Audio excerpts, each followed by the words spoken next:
Bon dia a tothom. Comencem la segona jornada del simposi. Agraïm a tothom que hagi vingut. Jo vull agrair especialment amb els que venen de la Vall d'Aran, que s'han llevat a 4:06 o 4:05 del dematí, quan nosaltres ens anàvem a dormir després de cantar corrandes allà al vora del foc. Doncs quan un se'n va a dormir l'altre es lleva, doncs gràcies per venir. Us deixo doncs amb el segon àmbit, falles, aros i brandons, i el portarà en Joan Reguant, que ens coneixíem per correu però no ens coneixien de persona. Ell el conec de referència per l'exposició que hi ha allà fora sobre les falles del Pirineu, que és preciosa i que va fer una gran feinada. Joan, tot el dematí per tu. Sí, molt bé. Hola, bon dia. Gràcies a l'organització per haver-me invitat i felicitats pel simposi. Em sento enflamadament mediterrani. El Mediterrani és el meu univers íntim i el foc és una component indestriable de la meva personalitat i del meu imaginari col·lectiu, personal i familiar.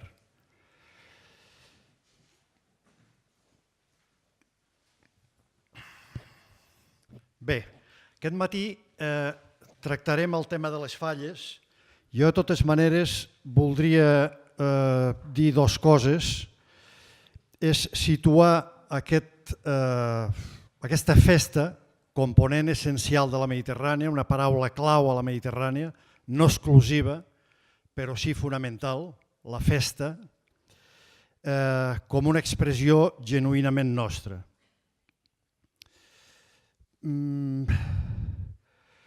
La candidatura de les falles jo crec que ha servit per una cosa fonamental, per unir tres mons que a vegades estan molt separats: el món material, el món immaterial i la diversitat cultural.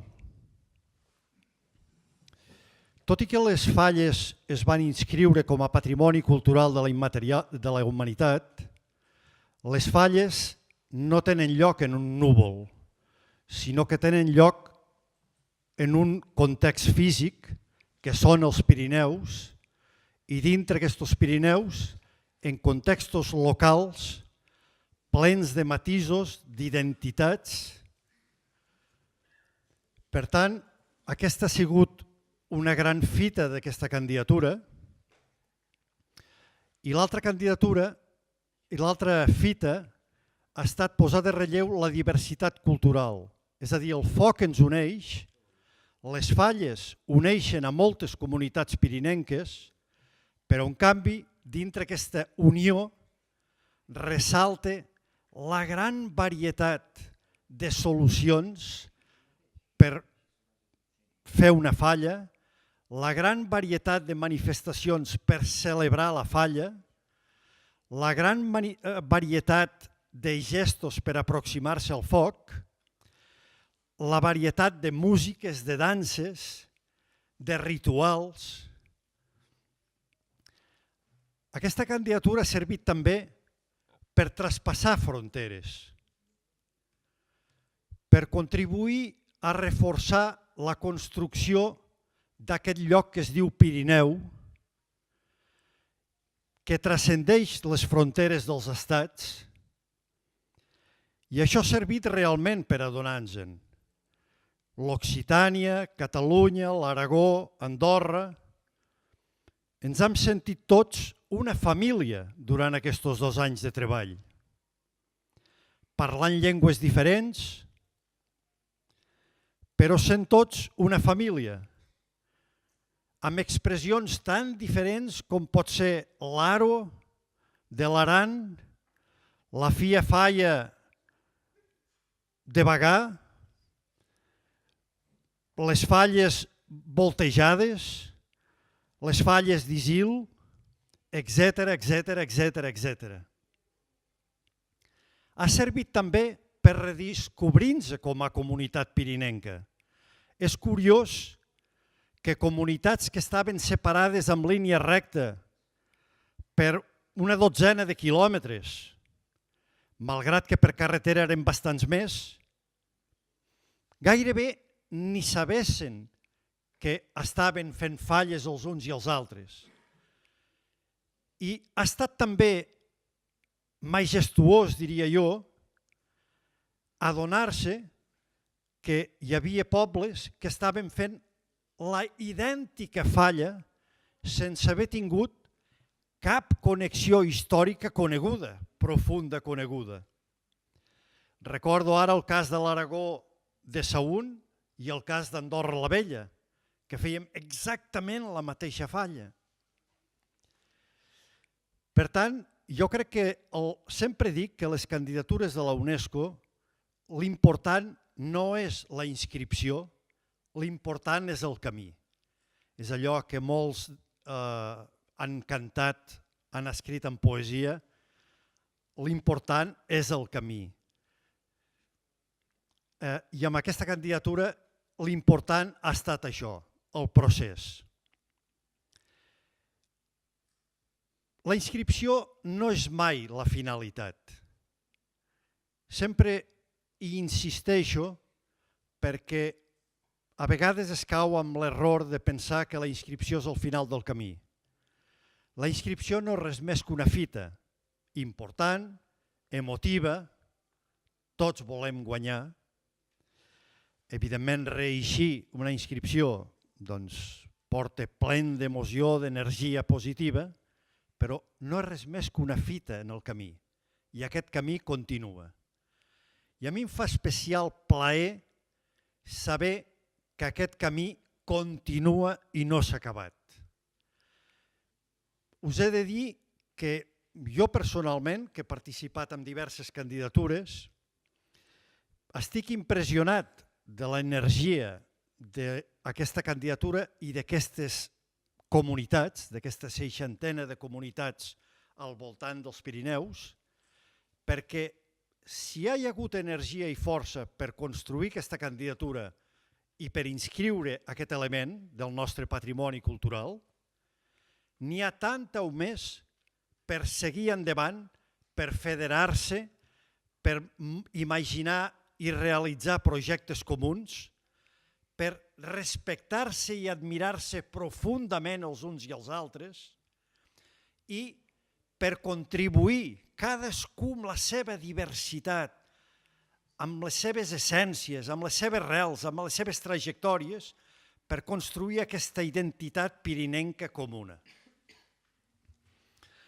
Per tant, jo crec que la UNESCO, sempre dic que de patrimoni n'hi havia molt abans que la UNESCO, molts segles i molts milers d'anys abans, però que si la UNESCO no hagués existit, segurament l'haguéssim tingut que inventar. He tingut la sort, aquests últims anys, de coordinar dues candidatures que permeteu que ho digui avui, perquè avui sintetitzen pel que ens trobem aquí. Vaig tindre la sort de coordinar la candidatura multinacional de la dieta mediterrània, que no us confongueu, la dieta mediterrània no és un conjunt de receptes, sinó, com molt bé diu el seu nom, dieta, que ve del grec diaita, vol dir estil de vida. Per tant, era una candidatura que tractava del nostre estil de vida a la Mediterrània, i la segona, la candidatura de les festes del foc als Pirineus, les falles, els aros i els brandons, i m'he adonat de la força i de la realitat, a part de la part mítica que hi pugui haver al voltant de tot això, però la component sòlida i potent que té en el nostre imaginari col·lectiu aquest estil de vida mediterrani que simbolitza tant i tant la festa i entre les quals el foc hi té un lloc preponderant i fonamental. Jo no em vull enrotllar més. Em sembla que he dit les 4 coses importants per la trobada del dia d'avui i pel context en el que ens trobem. Per tant, agraeixo novament la invitació. crec que estem en el bon camí de seguir treballant per les falles, per la flama, pel focs, i tot d'una dono pas a l'Oriol. L'Oriol recordo que va ser una de les primeres persones amb les que vaig parlar quan vaig començar a recórrer el Pirineu, i els poblets i la gent que des de feia temps s'interessava a les falles, quan vam començar la candidatura. Des d'aleshores, l'Oriol, igual que les comunitats fallaires, veig que tampoc no para i segueix produint. Per tant, Oriol, endavant. Moltes gràcies. Moltes gràcies.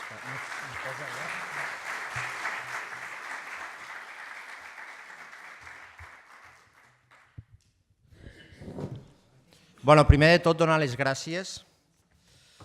Primer de tot, excusar al Sebastià, que és el company amb el que han fet aquest llibre, Les falles del Pirineu, l'Alta Ribagorça i el Pallars Sobirà, el Sebastià Jordà, que no ha pogut vindre, cosa que me fa canviar una mica l'estructura de la ponència. En un principi estava pensat de parlar sobre les falles del Pirineu de manera genèrica, les festes del foc al Pirineu, i després fer la presentació del llibre, però crec que el millor serà feu tot junt, ja que la recerca, el llibre és el resultat de la recerca.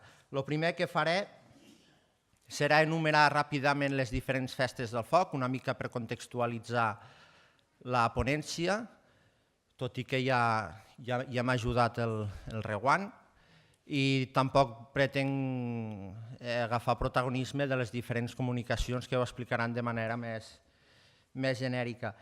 Després explicar tot el que ha sigut la recerca, una mica tot el que ens hem trobat, les diferents interpretacions que s'han fet de les fonts, el que és la festa avui en dia i, per finalitzar, unes breus conclusions.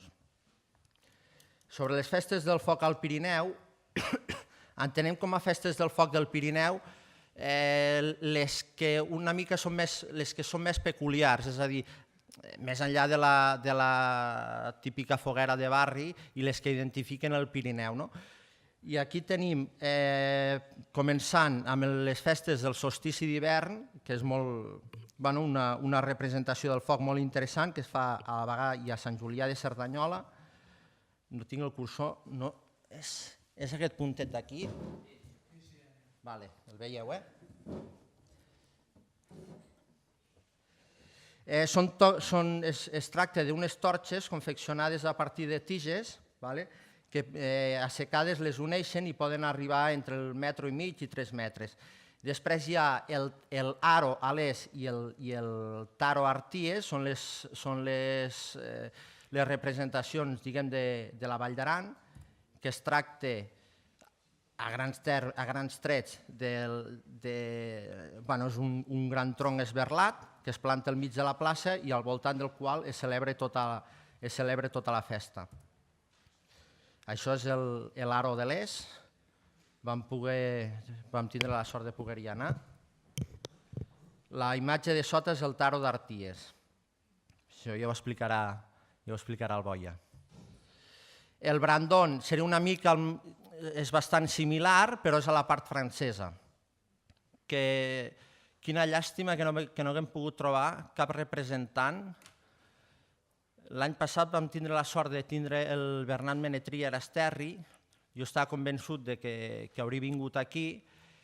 Recordo que va ser una ponència molt interessant, i ell el que explicava, pensava que ho explicaria ell, però clar, com que no hi és, ell explicava que hi ha molta representació dels brandons i el aro, el har, que en diuen ells, són també els punts elevats, ha quedat la toponímia, seguint el riu Garona, com a via d'entrada i de comunicació amb aquesta zona sud de França. Veieu? És una mica el que seria la Falla Major al Pallars o l'Aro a la Vall d'Aran. Després tenim les falles d'Andorra, que tot i dir-se igual que les pallareses o ribagorçanes o de la Ribagorça aragonesa tenen la peculiaritat que es voltegen. És exactament el mateix que les falles que també hi ha a la Vall d'Aran, que es fan al voltant de l'Aro. Es voltegen, fan unes imatges espectaculars i, com ha dit ell, no se sap massa per què ni com ha evolucionat la festa, perquè n'hi pugui haver la mateixa representació del foc a Andorra i també la trobem a Saünt. I aquestes són una mica les que hem trobat. Aquestes són les... M'he equivocat de diapositiva, però bueno, és igual. I aquestes serien les falles d'Aragó i de Catalunya. Aquí tenim una imatge d'un fallaire d'Isil i això és una imatge de les falles d'Alins. A veure... Pel que fa a la recerca, explicar que el llibre és fruit de dues recerques prèvies. Una que vam fer gràcies al suport de l'IPEC, Inventari i Patrimoni Etnològic de la Generalitat de Catalunya, en què se'ns demanava bàsicament la catalogació dels indrets fallaires, és a dir, les zones que poguéssim determinar que l'any 2008, que és quan van començar les recerques, baixessin falles. A més d'aquestes, també vam indicar els pobles que sabíem de manera certa a partir de testimonis encara vius que s'haguessin celebrat falles, perquè si haguéssim fet cas de la bibliografia, després en parlaré, ens hem trobat que mitjançant la bibliografia massa cas tampoc en podíem fer. El fet de la catalogació dels indrets fallaires ens permetia ubicar una zona ben definida, l'espai a partir del qual, una vegada investigat, es podien obrir noves vies d'investigació. La recerca també era molt important definir l'element d'investigació, en aquest cas la falla. Què enteníem nosaltres com a falla? Clar, ara, quan hi ha tota la comunitat fallaire que engloba tota aquesta zona que he ensenyat al mapa, més o menys ja hi ha una idea predefinida que falles, com a falles se pot entendre des dels aros, brandons, totes aquestes diferents expressions del foc. Però nosaltres, quan vam començar, primera, que érem molt ignorants amb el tema, no coneixíem res, i després que com a falles, evidentment, només coneixem les que nosaltres havíem vist. I per tant definíem com a falla aquella celebració solsticial que consistia en baixar troncs encesos des del faro, o un punt elevat i relativament proper a la població, fins a la plaça del poble i a partir d'allí continuava la festa. I definir l'element falla perquè ben aviat ja ens vam trobar que com a falla, per exemple, al Pallars Sobirà, a la Vall de Cardós, a Tavascan concretament, a Rialp, a diferents llocs, com a falla en deien també de la foguera que fan. Clar, això en un principi ens va generar força confusions, però clar, tampoc seguia la definició que nosaltres havíem donat. Com a falla també hi ha les falles de València, evidentment, i una mica això ens va permetre aprofundir molt més amb la recerca i després també descartar altres festes. Però mica en mica ho vam anar fent tot, perquè també vam fer l'Aro de l'Es, després també vam fer així per sobre les falles andorranes i la Fia Falla, és a dir, aquí al llibre surten totes descrites. En un principi també és interessant perquè crèiem que trobaríem representacions de les falles a tot el dia.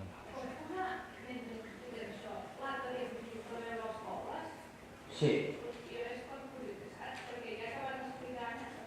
Nosaltres pensàvem que trobaríem testimonis o celebracions d'aquestes festes arreu del Pirineu i la nostra sorpresa va ser que només vam trobar que se'n feien i vestigis, és a dir, d'èpoques passades, que se n'haguessin fet a la part més oriental de l'Aragó, a la part més occidental de Catalunya, Andorra i al sud de França. Bé, tot això d'aquí.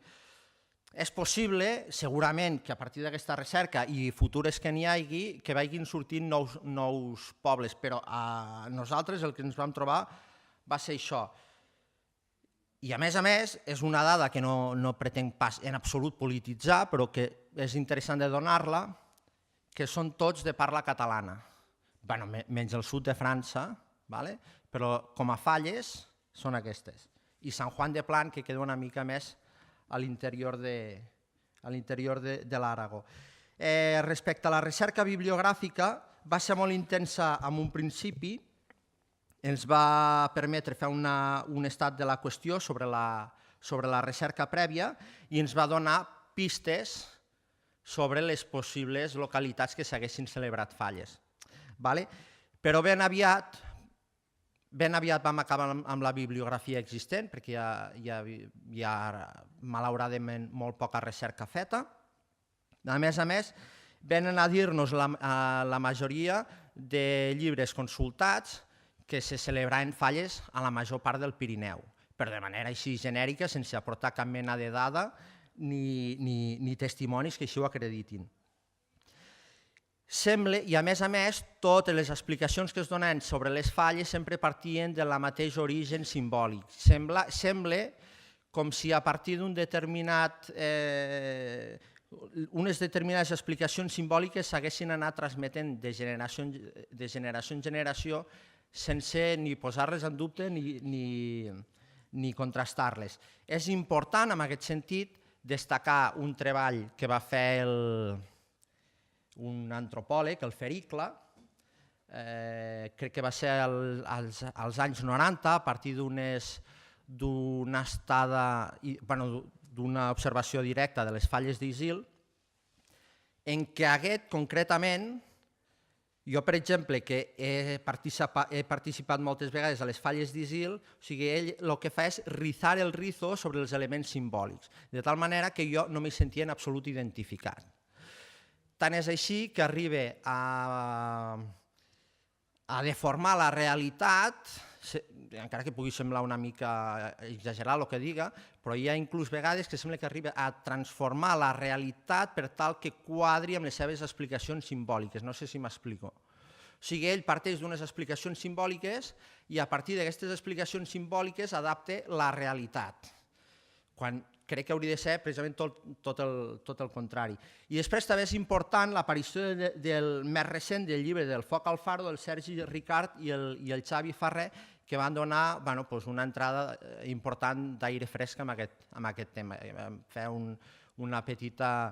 Tot i que es basa molt... És un llibre molt fotogràfic i que es basa molt en experiències personals, sí que fan una primera descripció dels diferents pobles. Nosaltres aquí el que hem procurat amb aquest llibre és sobretot fer una descripció actual del que és la festa.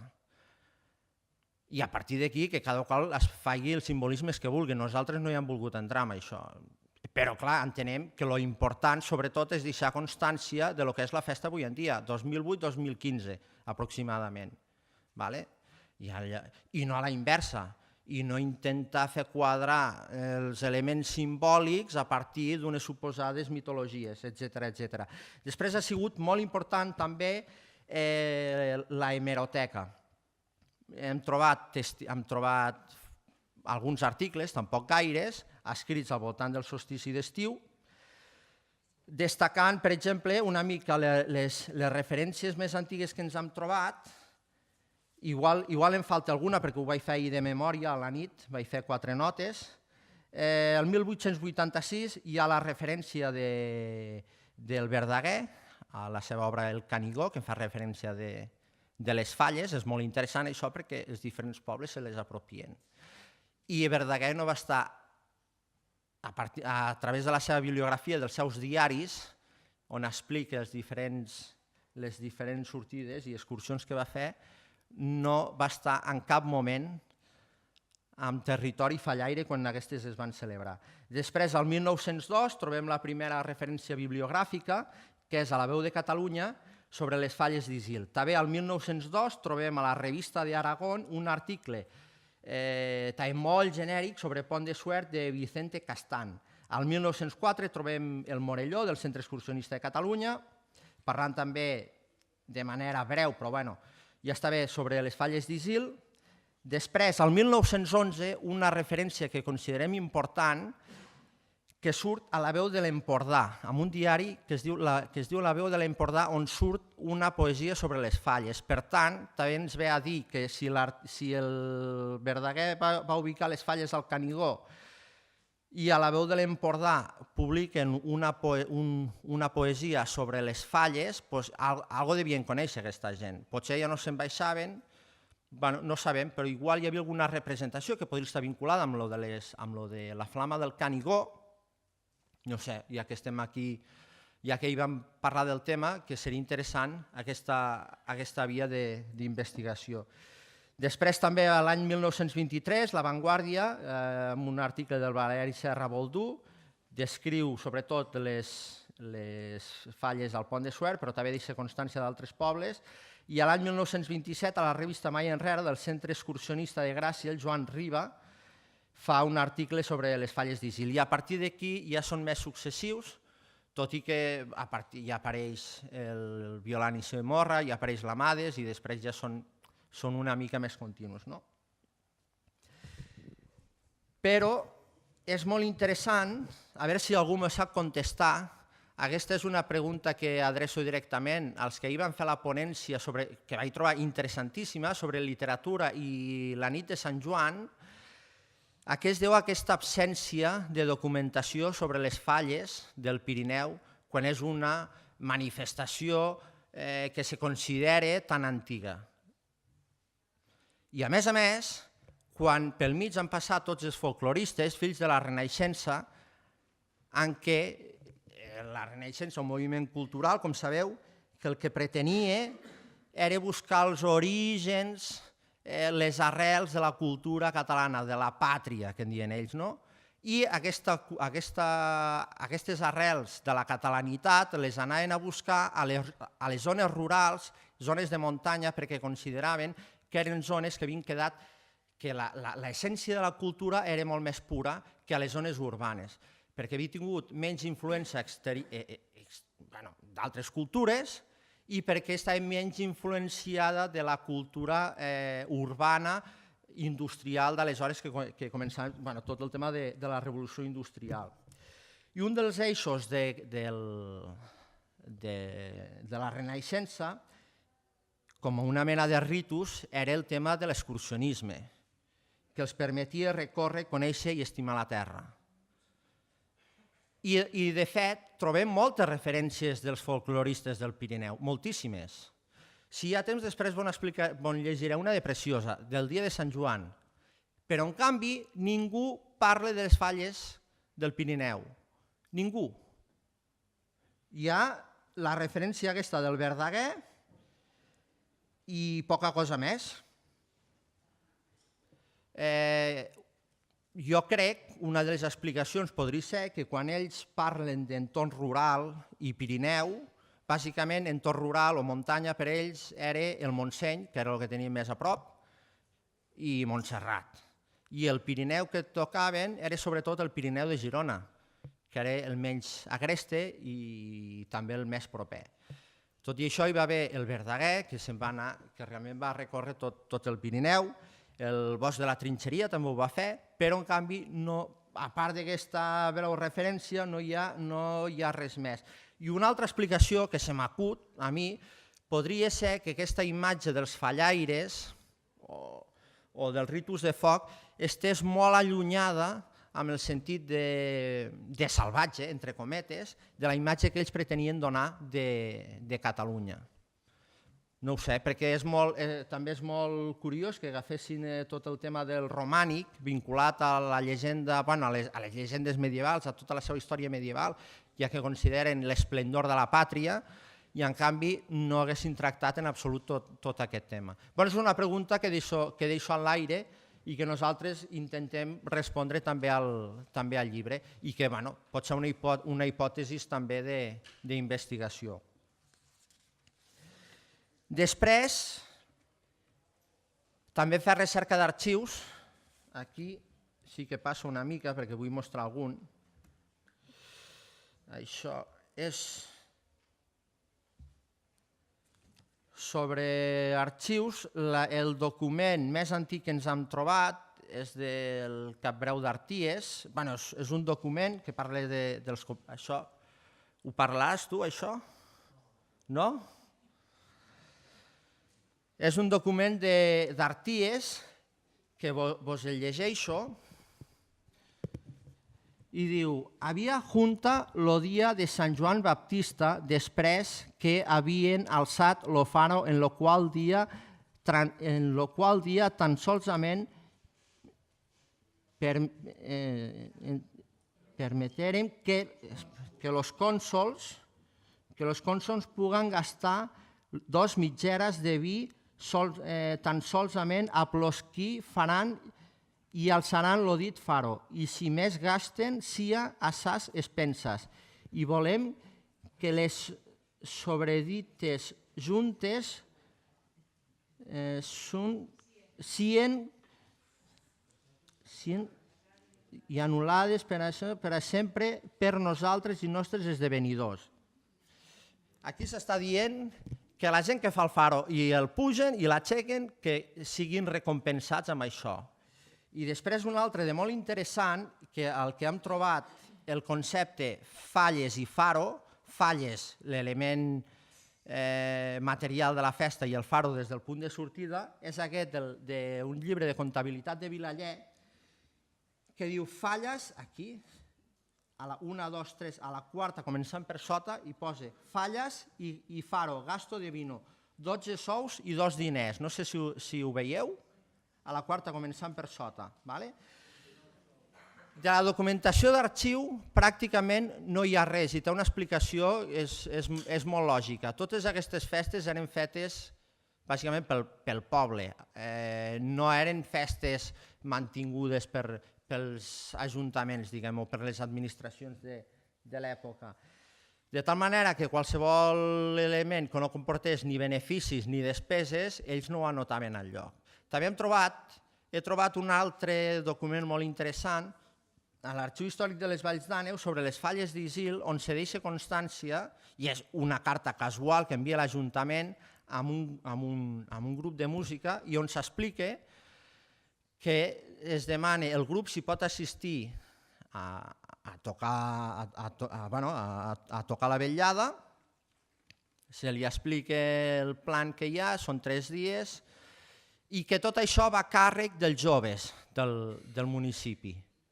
És a dir, que l'Ajuntament se'n desprèn totalment, i és molt interessant això.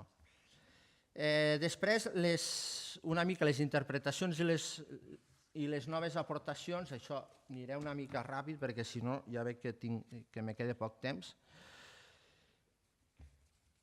Una mica el per què es vincula la festa encara amb tot el tema dels solsticis. Tot el tema del sol està vinculat a les societats agrícoles i ramaderes, perquè el sol, amb el seu cicle anual, és el que determina les estacions de l'any, centrant-se sobretot en els solsticis i equinoccis, que és on més representacions festives vinculades al sol hi ha.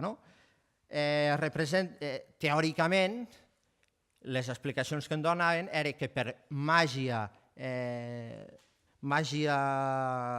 per una mena de màgia, qualsevol intervenció feta al foc incidia directament al sol. I aleshores, per què? Perquè comparteixen funcions o comparteixen propietats. I a partir d'aquí, tot això és el que nosaltres hem vist amb la diferent bibliografia i explicacions de folcloristes i etnògrafs. I a partir d'aquí, el fet d'il·luminar el foc representava com a guia, i a partir d'aquí se'n donen les explicacions d'inici a l'edat adulta, el fet de les ànimes de passar al descans etern i el fet dels faros com a punt de vigia i sobretot també de vinculació del territori. El fet d'escalfar amb la protecció i amb el fet domèstic, la identitat, les cultures patriòtiques modernes, sobretot els homenatges actuals als soldats mitjançant el foc, i després, com no, el fet de consumir de tot el que el foc consumeix, en surt una cosa, un element nou, renovat, que es vincula amb totes les fogueres més conegudes de Sant Joan. No? I d'aquí ja més vinculat a les festes de les Falles, concretament, a partir del fet, la baixada la interpreten com el fet de prendre al sol el seu últim raig, l'últim raig de sol, i el baixen a la terra. La idea és que el sol es mantingui durant tota la nit fins que torni el foc es mantingui a la plaça, fent comunitat, fins que torni a sortir el sol. D'això se n'han explicat ritus d'iniciació, d'entrada a l'edat adulta, tenim molts testimonis que així ho senten realment, ritus agraris i purificadors i preventius, a partir del foc i el fum de les falles, teòricament s'allunyaven els mals esperits, s'allunyaven les bruixes. Hem trobat un testimoni molt interessant que a pobles de l'Alta Ribagorça i algun de la Ribagorça aragonesa amb què hi llancen o fan les falles amb sabates velles o amb restos de sabates velles. I hem trobat a la bibliografia que Julio Caro Baroja, vincula aquest fet a l'humo mefítico, no sé ni com traduir-ho al català. Humo mefítico, de l'olor dels peus, que ells, segons ells, allunyar els mals esperits. I això a dia d'avui encara ens ho hem trobat, que ens expliquen. Han vist que fent falles i a les falles i a les fogueres hi llançaven i ficaven espardenyes velles o sabates velles. I a l'hora d'explicar, de preguntar però per què ho feu així, per què ho feu d'aquesta manera, es nota que és una tradició heredada per l'explicació que ens donen. I l'explicació que ens donen és que així crema més. Massa lògica no té, però és l'explicació que en fa, perquè si volguessin que cremés més i fiquin gasolina s'ha acabat. O sigui, un element combustible com les sabates, la goma, molt combustible no és que sigui. Per tant, entenem que és una tradició heredada d'una zona molt determinada, que seria interessant també estudiar per què en donen aquesta explicació. Després, a partir de les cendres, de les falles, també ho hem trobat a diferents llocs, servien per portar als horts, per allunyar les cuques, els bitxos, i a més serveix com a fertilitat de les collites. I els ritus de fertilitat, com no podia ser d'una altra manera, d'una originalitat tremenda, en el sentit d'aparellament, ja que les falles són interpretades com uns elements fàl·lics de primer ordre, que doten i augmenten el prestigi dels jovens davant la comunitat, sobretot de les noies que els reben i amb les que passaran la resta de la nit. Després hi ha el ritus de renovació, com hem explicat, que és el de les fogueres més habituals, sobretot en entorns urbans. Després també hem trobat molt interessant les interpretacions historicistes que se donen amb aquesta festa, no tan vinculades o no tan amb el sentit de ritual, sinó com a commemoració i, per tant, amb una finalitat identitària que el que fa és vincula i arrela la terra, la festa aquesta, a la seva terra. N'hi ha una de molt, a mi personalment m'agrada molt, i me l'ha dit diverses persones d'Isil, i és la que vincula les falles.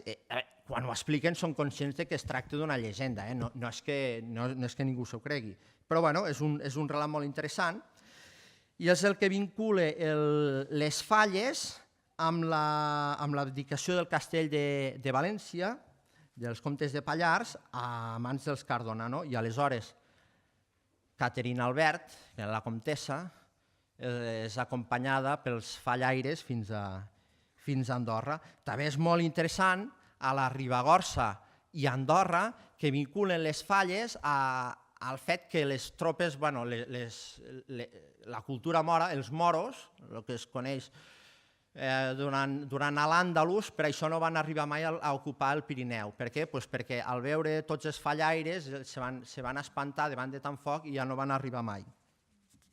És molt interessant, a mi em sembla una iniciativa molt xula, el que fan a Andorra com a complement de la festa amb nous elements que ja us explicaran després. Però, clar, veiem que tot això, totes aquestes interpretacions no deixen de ser això, interpretacions a partir del foc. Però és obvi que el foc no té res de tot això. El foc són unes interpretacions que li donen les diferents comunitats. I aleshores, per què hi ha unes comunitats que donen un sentit més de fertilitat, uns altres més de fecunditat, uns altres de renovació, uns altres de ritus agraris? I crec que aquí és la importància de la recerca, ja que la recerca el que ha de permetre, sobretot conèixer les diferents societats, les diferents festes, el que ha de permetre, sobretot, no tant desvetllar el misteri, sinó sobretot, o per lo menos, intentar reduir al màxim l'espectre de possibilitats. Intentar estudiar la festa a partir d'elements tangibles. Nosaltres el que hem procurat amb aquest llibre ha sigut això, sobretot, descriure la festa a partir del que nosaltres hem vist i a partir de tot allò que sigui contrastable. Per això hi ha una descripció el més acurada possible que nosaltres hem pogut o hem sapigut. També hem donat molta importància a l'hora d'explicar com fan les falles, el moment de fer-les, d'elaborar-les, qui les fa, quan, el com i el per què, i aquí és on veiem com les falles és una festa que està realment arrelada al seu entorn natural més immediat. I això és el que explica les diferents tipologies de falles i també, per què no, com el recorregut, com aquestes incideixen amb el recorregut. Per exemple, no és el mateix el recorregut que fan a grans trets als pobles de l'Alta Ribagorça, on el terreny és més suau que el que fan al Pallars Sobirà. A l'Alta Ribagorça, de fet, ells diuen correfalles, en general. Ells diuen correfalles perquè es poden córrer. Al Pallars és bastant més complicat, això. Unes són així semblant més a... són uns troncs de bedoll o avellaner, als quals ja hi claven unes teies de pi roig, sobretot, i al Pallars són diferents. Diguem que la festa crec que la festa a l'Alta Ribagorça és molt més explosiva, és molt més intensa, la corren, i al Pallars Sobirà, sobretot a Isil, la festa és molt més sentimental, podríem dir. És molt més pausada, és molt més silenciosa. Són falles molt interessants a tot arreu. Nosaltres, com a element d'estudi, hem partit a partir dels temes del faro, perquè és un element tangible. El faro és el punt de partida de les falles, com tota la zona, diguem, però a més a l'Alta Ribagorça el faro també és la foguera, que per cert la treballen molt, a diferència del Pallars Sobirà, en què al Pallars Sobirà té molta més importància la foguera de la plaça, la falla major, en canvi a l'Alta Ribagorça la falla major pràcticament, de fet hi ha molts pobles en què les falles es van a llançar fora del poble, en canvi als pobles del Pallars Sobirà és així. De fet, faro, com a tals, només se li diu a Isil, al Pallars Sobirà. Als altres llocs agafa o el nom de l'ermita, per exemple a Lins, a Durro també, Sant Quirc, a Sorpe era l'ermita de... A Sorpe també hi havia, o a Tírvia hi havia l'ermita del Roser, o agafa també el nom de l'indret, com per exemple el Calvari a València, el Ticó a l'Ós i el Botanal a Lins. I a l'Alta Ribagorça és tot l'indret, a més a més de la foguera. Han vist que el topònim faro se vincula a una utilitat, però aquesta utilitat sempre hem dit que és una utilitat o de vigia o de comunicació. Nosaltres hem vist que el faro se vincula, és com un element intermig entre dos punts importants, entre dues torres o entre un castell i una torre, que no tenen comunicació directa entre ells. Aleshores, hi posen el faro, que s'utilitzava bàsicament una foguera de nit o uns miralls de dia per comunicar-se. Hi ha molt poca bibliografia al respecte, però hem trobat un historiador que es diu Ramon Martí, que és molt interessant, que ell es vincula tots els faros bàsicament al nord de la península, des de Galícia, Astúries, País Basc, Navarra i Aragó i fins al Pallars Sobirà pràcticament. Tota la resta no apareixen i ell ho vincula a la zona de frontera amb l'Àndalus. I de fet és la mateixa, i ell ho vincula amb la zona de frontera amb l'Àndalus entre els segles IX i XI, que és el mateix moment majoritàriament en què s'alcen totes les torres de guaita que veiem al Pallars Sobirà, moltes al Pallars Jussà, són zones de frontera.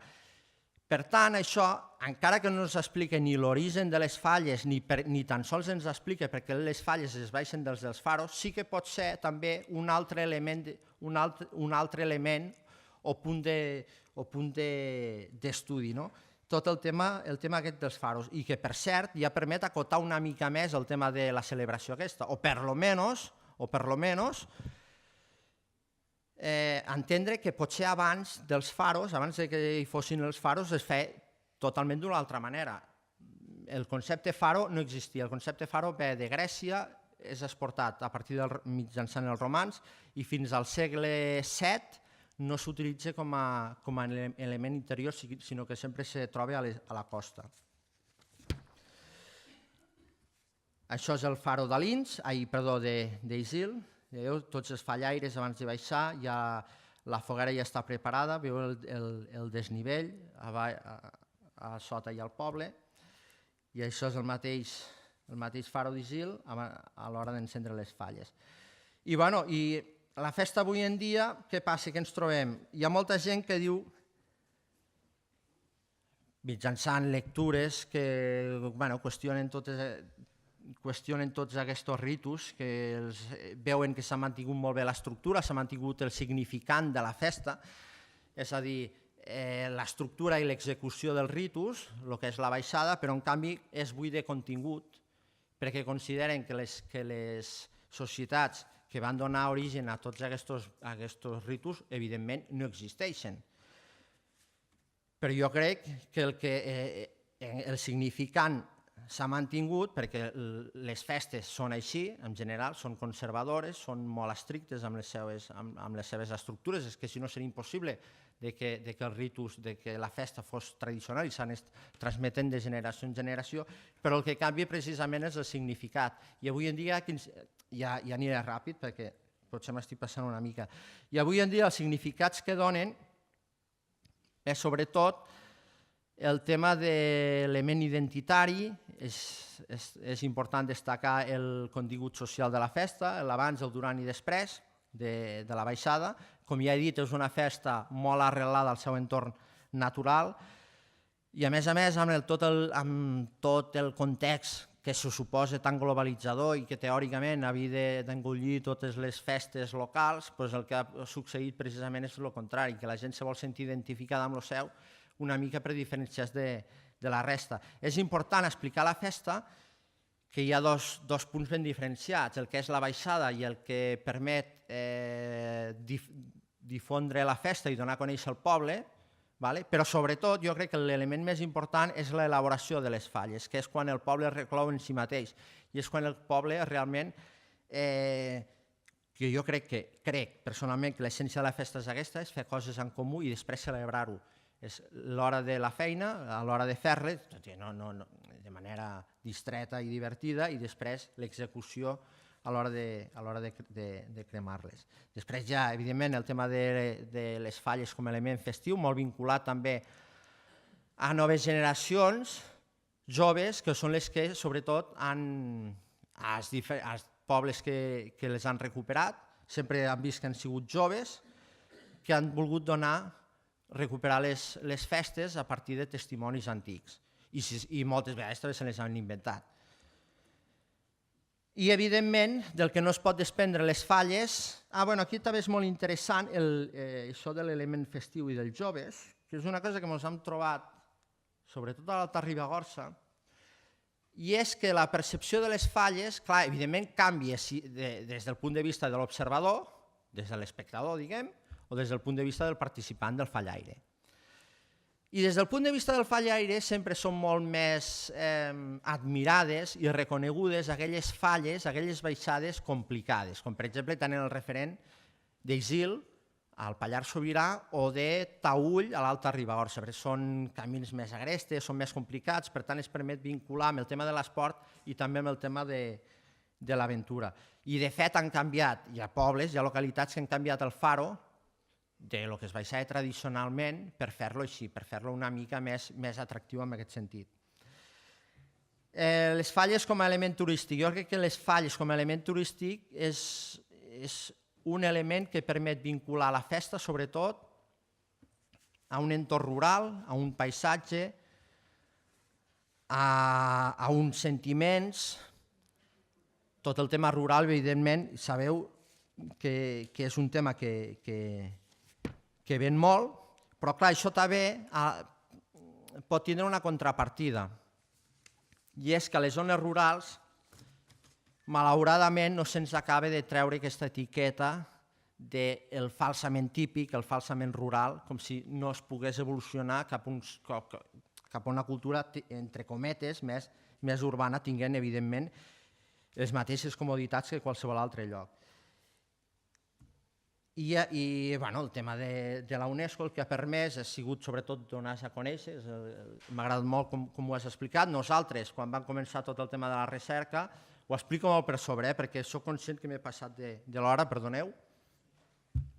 Nosaltres, quan vam començar la recerca, any 2007-2008, anàvem amb unes fitxes on s'indicava el nom de la persona, si aquesta persona era de la localitat en primera residència o era de segona residència i, sobretot, si coneixien una celebració similar.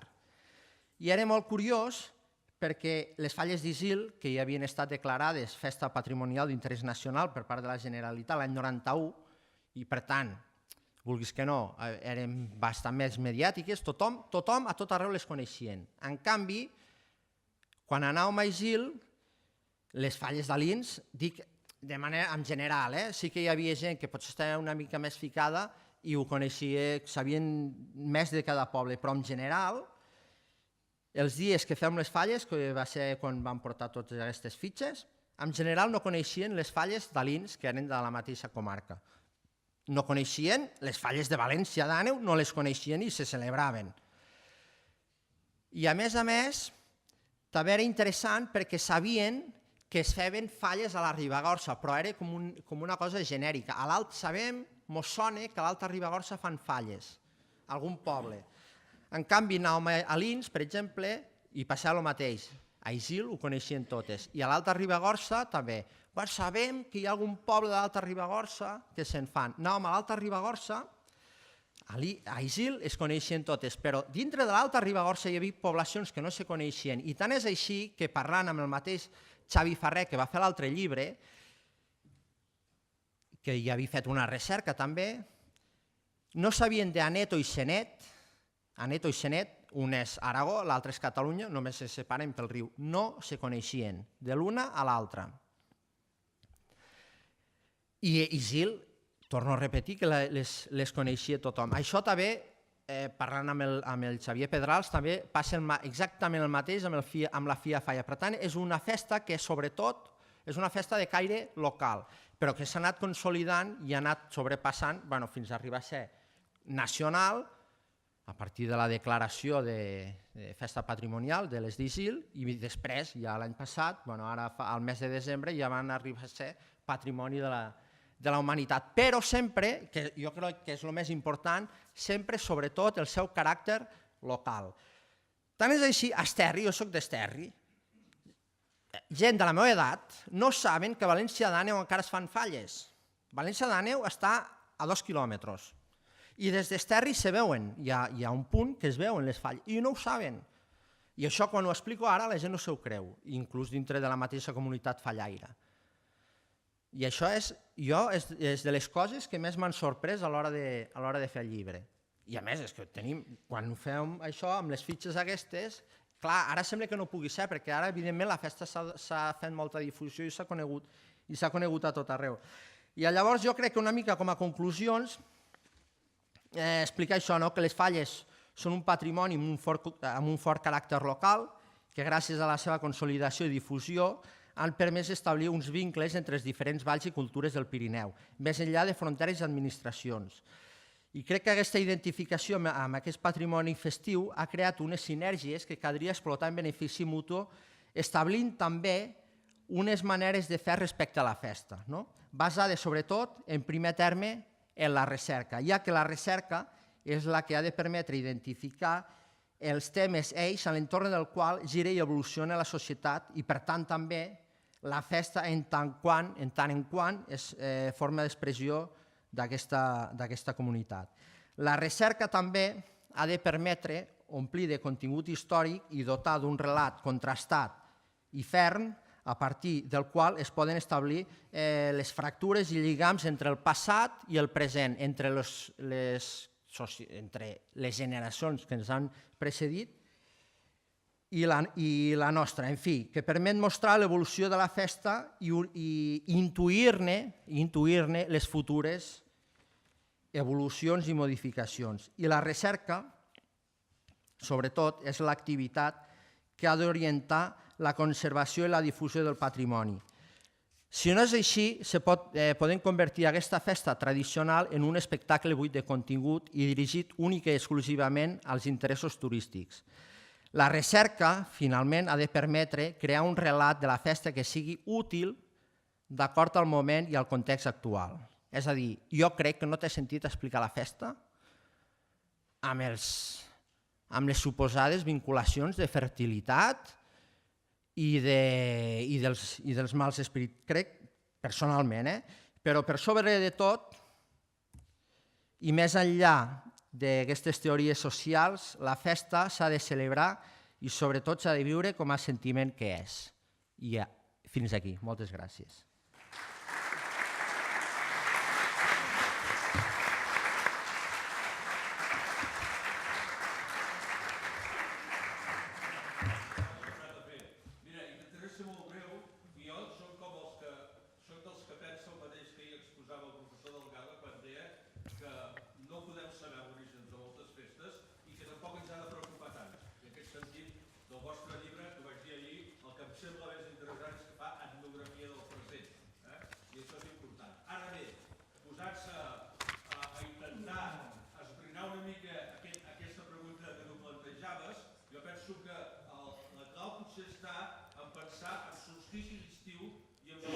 I en aquest cas, la Fia Falla no és una falla pirinenca rara. La Fia Falla és una mostra més d'un model de falles, atxes, com vulguem dir, que tenim a tot el país. Des del Pallars fins a la Vall d'Albaida. Vull dir que de falles d'aquest tipus en tenim a tot el país. Jo ahir vaig esmentar un document de Reus que prohibeix, un document municipal, evidentment, que prohibeix córrer falles al segle XIV. Jo penso que, tenint en compte que les nostres viles, moltes d'elles són dels segles XII-XIII de la repoblació, massa més enrere no hi podem trobar.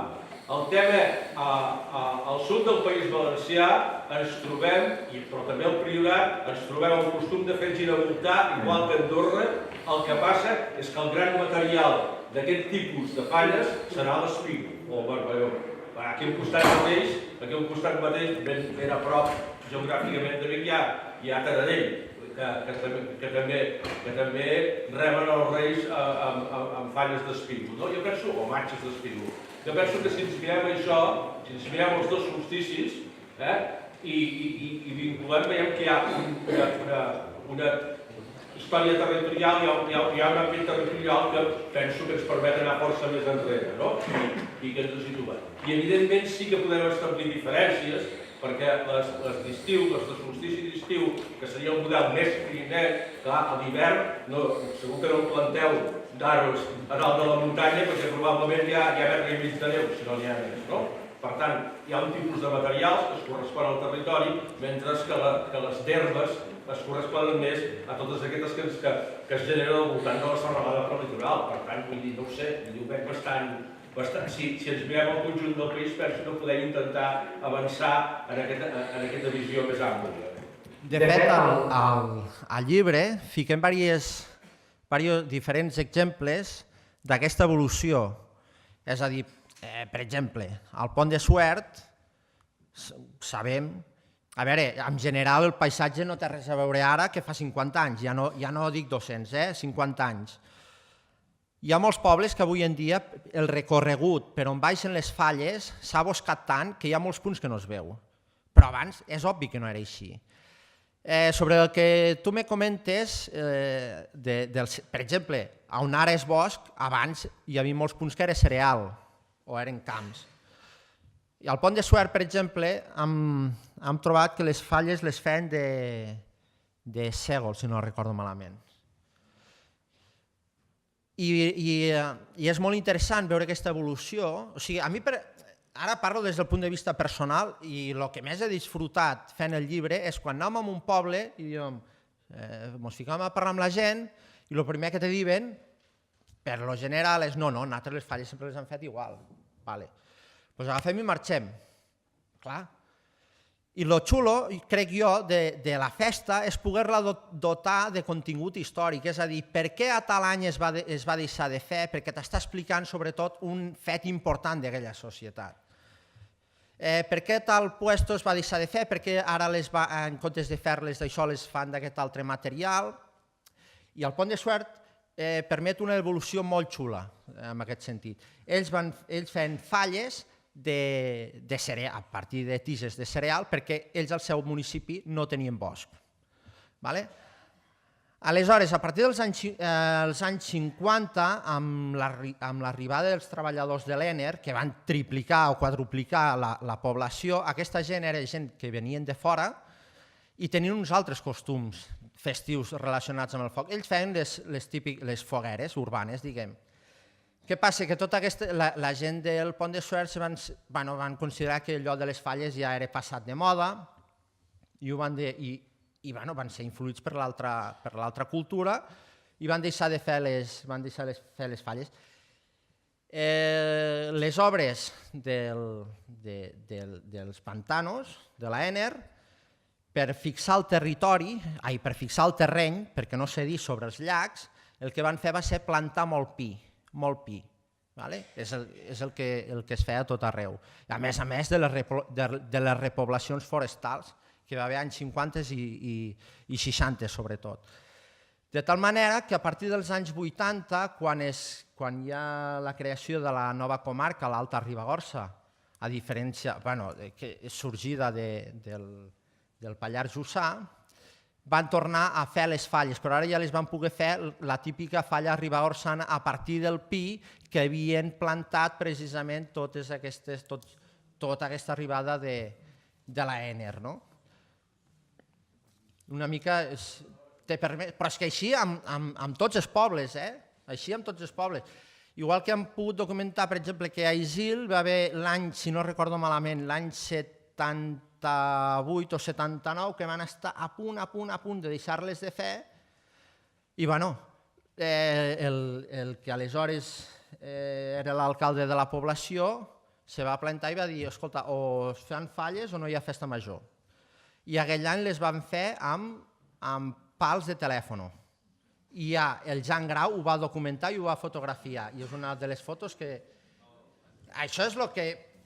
És que realment el que és interessant és veure que en tot temps la festa evoluciona i s'adapta a les necessitats. Exacte. I descobrir coses com les que deies, que d'un poble a l'altre hi ha pràctiques comunes que no es coneixen, però això passa amb jocs, passa amb costums, passa amb tot. És la gran característica de la cultura. Però nosaltres el que volem sobretot intentar és donar explicacions alternatives que les que sempre s'han donat.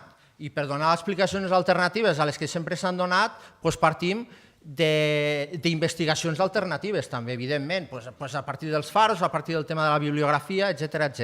Sí, quan aconseguim el que deia el company Palomar i tu que has introduït que l'expansió de les falles de València possiblement eren a partir del castell del Club de Pallars de València.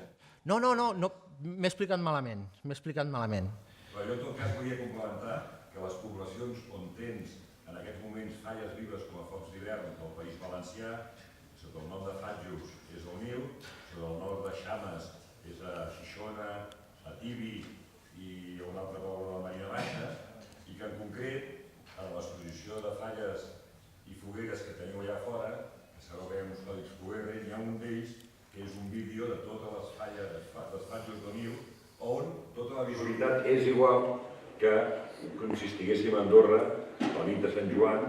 Vosaltres la feu amb escorça seca, ells ho fan amb espart, però la visualitat de la rodona és exactament la mateixa. Ho han explicat. Amb un aspecte, és senzillament dintre del mapa i anar a buscar que la presència del simpòsium i dels focs a tots els territoris de parla catalana. I per un altre cantó, quan tu dius que una de les virtuts que ha tingut tot el procés de Falles del Pirineu, que és aixecar el cap del teu i poder mirar al costat i veure la transversalitat, doncs aprofito per potenciar la visió de l'enfocament d'aquest simposi, que és perquè traguem el cap de la nostra falla, aixequem el cap i mirem els focs de Sant Antoni, mirem els focs de Sant Josep, mirem els focs de Nadal, mirem els focs d'estiu, i per tant una miqueta en reunió en uns dies, com s'està constatant, i l'any que ve espero que a Reus tinguem molta presència de País Valencià i podem constatar totes aquestes manifestacions que tenen una mateixa simbologia, que tenen tota una evolució, que com diu el Salvador, l'Inticopea i el Delgado, l'important no és d'on venim, sinó que és avui com se van adaptant a la realitat de la situació actual. Una mica per això, a les conclusions he explicat que l'important és fer un relat que sigui d'acord amb el context actual. Quan he dit València, me referia al Castell de València, que és la població que està tocant Esterri d'Àneu. Clar, com que ho tinc tan interioritzat, no recordo que hi ha una altra València, que és a la Comunitat Valenciana. Sí, Xavier, volies dir alguna cosa? Bé, només volia agrair al senyor Caminat que digui que la Falla Falla no és una festa de solstici estrany, no? En el fons és un dels reptes de la nostra investigació, el reconstruir les creences que van donar origen a aquestes pràctiques. Que s'han convertit en festa, per tant és una de les coses que per anar investigant hem de saber per què es fan falles d'estiu i falles d'hivern. Hi ha altres falles d'hivern, perquè a Tossa de Mar, que va sortir mencionada aquí, doncs a Tossa de Mar també es van fer, i a més, vull dir, en memòria i amb les meves entrevistes he parlat amb gent de Tossa que l'havien fet fins als anys 40, per tant és una cosa que encara tenim molta feina per descobrir. L'origen, penso que l'origen hipotètic sí que no ens ha de distreure de l'anàlisi real de la festa.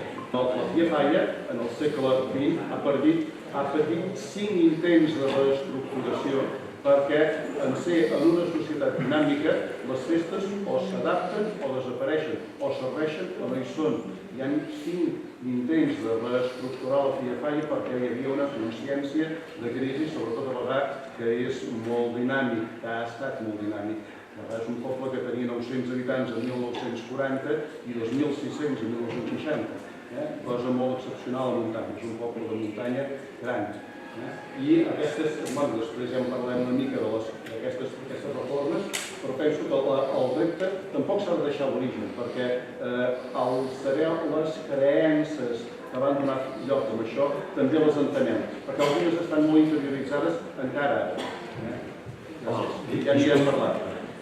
Disculpeu, però l'organització té previst fer un tall ara, seguim després.